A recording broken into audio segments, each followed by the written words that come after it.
नमस्कार दोस्तों, मेरे चैनल पर एक बार फिर से आप लोग का बहुत बहुत स्वागत है। मैं आप लोग के लिए लेकर आई हूँ सूर्यकांत त्रिपाठी निराला की जीवनी या जीवन परिचय। और ये आपके एग्जाम्स में आने के बहुत बहुत ज़्यादा चांसेस है। और मैं आप लोग को बता दूँ कि ये आपके मॉडल पेपर में भी दिया हुआ है कि आपको ये मतलब ये ऑप्शन में है, तो ये आ सकता है। तो चलिए मैं आप लोग को बता देती हूँ कि किस तरीके से आपको लिखना है। और अगर आप लोग मेरे चैनल पर नए हैं और मेरी वीडियो फर्स्ट टाइम देख रहे हैं, वीडियो आपको हेल्पफुल लगे, अच्छी लगे तो वीडियो को लाइक कीजिएगा और चैनल को सब्सक्राइब जरूर कर लीजिएगा। चलिए शुरू करते हैं। इनका सामान्य जीवन परिचय हम देख लेते हैं। एक छायावाद के प्रमुख स्तंभ और आधुनिक काव्य में क्रांति के अग्रदूत सूर्यकांत त्रिपाठी निराला का जन्म मेदिनीपुर बंगाल के महिषादल राज्य में सन 1899 में हुआ था। इनके पिता राम सहाय त्रिपाठी महिषादल राज्य के कर्मचारी थे। इनकी स्कूली शिक्षा केवल मैट्रिक तक हुई। कालांतर में इन्होंने हिंदी, संस्कृत, उर्दू तथा अंग्रेजी भाषा तथा साहित्य का बहुत अच्छा ज्ञान प्राप्त कर लिया। निराला जी का जीवन दुख और संघर्षों से ही बीता।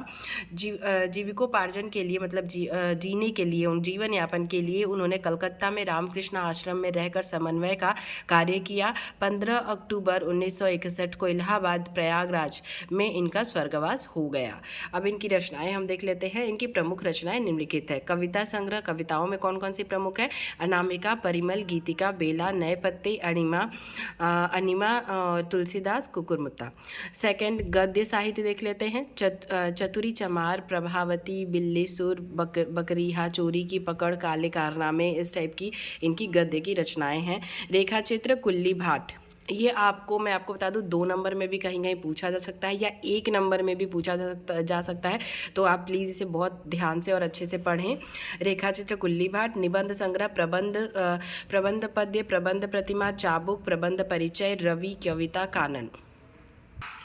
अब इसमें इनका भाव पक्ष देख लेते हैं। भाव पक्ष में देखिए प्रेम और सौंदर्य। मैं इसके पहले हरिवंश राय बच्चन जी का जब जीवन परिचय बता रही थी तब भी मैंने आपको बताया था कि भाव पक्ष में ये पॉइंट आपके जरूर रहेगा। तो किसी भी कवि का आप लिख रहे हो तो उसमें ये पॉइंट आप डाल सकते हैं।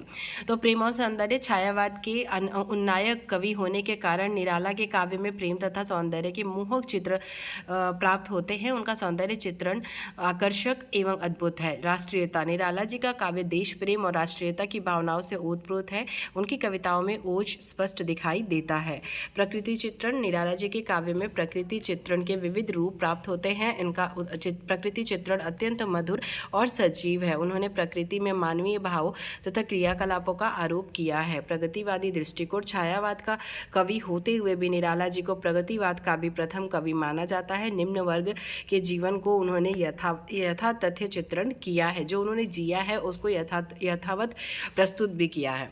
तो अब देख लेते हैं कला पक्ष। प्रगतिवादी दृष्टिकोण भी आपको पहले भी बताया मैंने, कवियों में प्रकृति चित्रण, सामाजिक चित्रण वगैरह इस टाइप के आप पॉइंट्स इसमें डाल सकते हैं।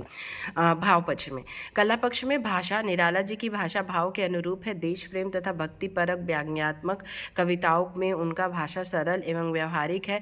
गंभीर रचनाओं में उनकी भाषा क्लिष्ट, संस्कृत निष्ठ एवं दुरूह हो गई है। अब शैली, भाषा और शैली, ये 2 तो पॉइंट मतलब मस्ट है आपको लिखना। निराला जी की 2 शैलियां हैं। उत्कृष्ट छायावादी गीतों में प्रयुक्त दुरूह शैली।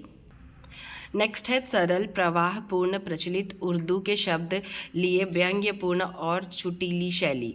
अलंकार योजना, अब इन्होंने कौन कौन से अलंकारों का यूज़ किया है चलिए देख लेते हैं। निराला जी की अलंकार योजना उच्च कोटि की है। अलंकार योजना आपको हरिवंश राय बच्चन जी के भी भाषा शैली में मतलब उनकी शैली में लिखना है। और मतलब उन्होंने शायद शब्दालंकार और अर्थालंकार 2 अलंकारों का यूज़ किया था अपने काव्य शैली में। तो आप निराला जी का देख लेते हैं हम, और इसके बाद आपको दूसरे और भी जो कवि का परिचय लिखना होगा तो उसमें ये पॉइंट डाल सकते हैं कि और उन्होंने कौन से अलंकार का यूज़ किया।